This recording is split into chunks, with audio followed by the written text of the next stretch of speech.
Hello friend, आप लोग कैसे हैं। खेसारी लाल यादव का एगो बहुत बड़ा गाना कल रिलीज होके जाता है सारे गामा हम भोजपुरी पे।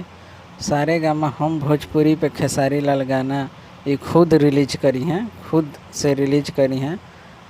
कल 10:55 पर लाइव आई हैं इंस्टाग्राम और फेसबुक पर। लाइव के दौरान ही ये गाना के खुद खेसारी लाल रिलीज करी हैं। तो बहुत बड़ा गाना होके वाला बा। ये गाना काहे कि एमे 150 से 200 एमे बैकग्राउंड डांसर बना देखे में लोग आप लोग तो बहुत अच्छा लगे आप लोग के। तो ये गाना कल सारे गामा हम भोजपुरी पर रिलीज होता है। तो ढेर सारा सपोर्ट करे के बा ये गाना के और ढेर सारा एकरा के लाइक और शेयर दबा के करे के बा। तो थैंक यू वीडियो देखे खातिर आप लोग के।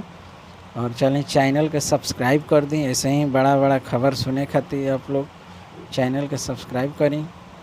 भोजपुरी हिट खबर चैनल है और लाइक करी, कमेंट करी करके बताएं वीडियो कैसा लागल। Thank you.